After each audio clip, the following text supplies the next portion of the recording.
Let's talk about the Second Amendment. As you know, Donald Trump has also been out on the stump talking about the Second Amendment, saying you want to abolish the Second Amendment. I know you reject that, but I want to ask you a specific question. Do you believe that an individual's right to bear arms is a constitutional right, that it's not linked to service in a militia?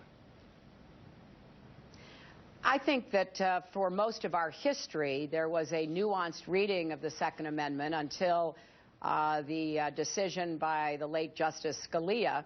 And there was no argument until then that localities and states and the federal government had a right, as we do with every amendment, to impose reasonable regulations. So I believe we can have common sense gun safety measures consistent with the Second Amendment. And in fact, what I have proposed is supported by 90% of the American people and more than 75% of responsible gun owners. So that is exactly what I think is constitutionally permissible. And once again, you have Donald Trump just making outright fabrications, accusing me of that is absolutely untrue.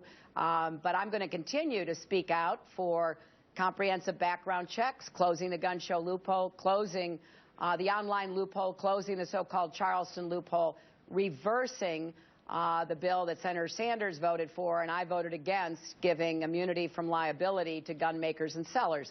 I think all of that can and should be done, and it is, in my view, consistent with the Constitution. And the Heller decision also does say there can be some restrictions, but that's not what I asked. I said, do you believe that their conclusion that an individual's right to bear arms is a constitutional right? If it is a constitutional right, then it, like every other constitutional right, is subject to reasonable regulations.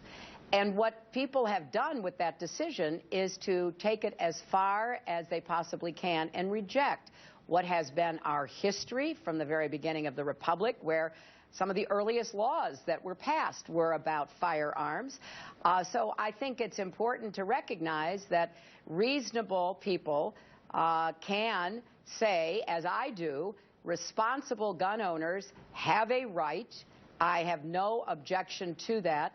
But the rest of the American public has a right to require certain kinds of regulatory responsible actions to protect everyone else.